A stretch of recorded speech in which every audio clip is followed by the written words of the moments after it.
আচ্ছা, প্রথম থেকে কই আসসালামু আলাইকুম। আপনার নামটা একটু বলুন প্লিজ। আমার নাম হামিল উদ্দিন। হাবিল উদ্দিন। তা আপনি ভুট্টার কয় বিঘা জমি চাষ করছেন? আমি 4 বিঘা করছি। 4 বিঘা করেছেন। তা কি অবস্থা? এই মিরাক্কেল গ্রোথ আপনি দিছেন কি? হ্যাঁ, আমি দিছি তো। তা এখন কি মনে করেন? আছে ভালোই, আমি ভালোই মনে করতেছি। অন্য জমির তুলনায়? অন্য জমির তুলনায় আমি সার তাদের চেয়ে অনেক কমই রাখেছি।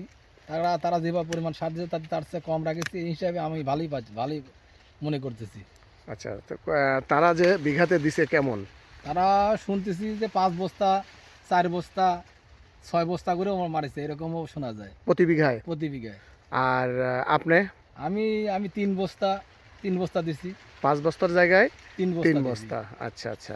আর মিরাক্কেল গ্রোথ দিছেন। হ্যাঁ, হ্যাঁ, হ্যাঁ। তাতে কি মনে করেন? আমি তাতে ভালোই মনে আপনি কি করতেছি। এবার প্রথম না এর আগেও দিছেন? এইবারই ১ম। তা কি আশা করেন? আশা করি যে না, এটা দিয়ে ব্যবহার করা যাবে। এটা করলে আশা করা যায় অনেক সাশ্রয় পাওয়া যাবে সারের দিক দিয়ে। আপনি কি আর কোথাও দিছেন? না, আমি কোথাও এখনো দেইনি। আমি ইরি ধানে? হ্যাঁ, ইরি ধানে দিছি। ও, আপনি ইরি ধানেও দিছেন না? হ্যাঁ, ইরি ধানও দিছি।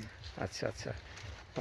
তা ধন্যবাদ আপনাকে। আসলে এই ফসলের জন্য ভালো হলে তো আরো ভালো। হ্যাঁ, হ্যাঁ, আর তারপরে আপনি বলতেছেন আশা করা যায় যে ভালো হবে ইনশাআল্লাহ নাকি? হ্যাঁ, আশা করা যায়। জি, আসসালামু আলাইকুম। ওয়ালাইকুম সালাম।